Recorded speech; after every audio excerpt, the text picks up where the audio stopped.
शैलेश ब्लॉगमध्ये आपलं सहर्ष स्वागत आहे. खत व्यवस्थापन आपलं झालेलं आहे. आता आपण मल्चिंग करत आहोत. मल्चिंग म्हणजे आच्छादन हा मराठी शब्द आहे.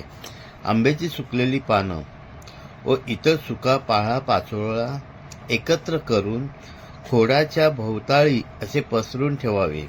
त्याने जमिनीतील ओलावा टिकून राहतो आणि जमीन थंड राहते.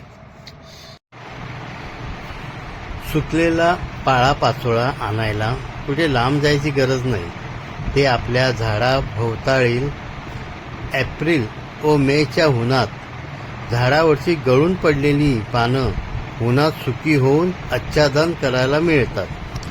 आता आपण सुकलेल्या आंब्याची पानं एकत्र करत आहोत आणि ती एकत्र करून आता आपण झाडाच्या खोडाभोवताळी आपण ती पसरवणार आहोत.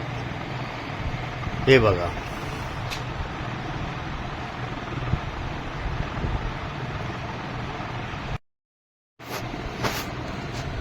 सुकलेल्या पानांनी आंब्याच्या खोडाभोवताळी जमीन झाकल्यामुळे सूर्यप्रकाश न मिळाल्याने जमिनीतील अनावश्यक गवत म्हणजे तण उगवत नाही.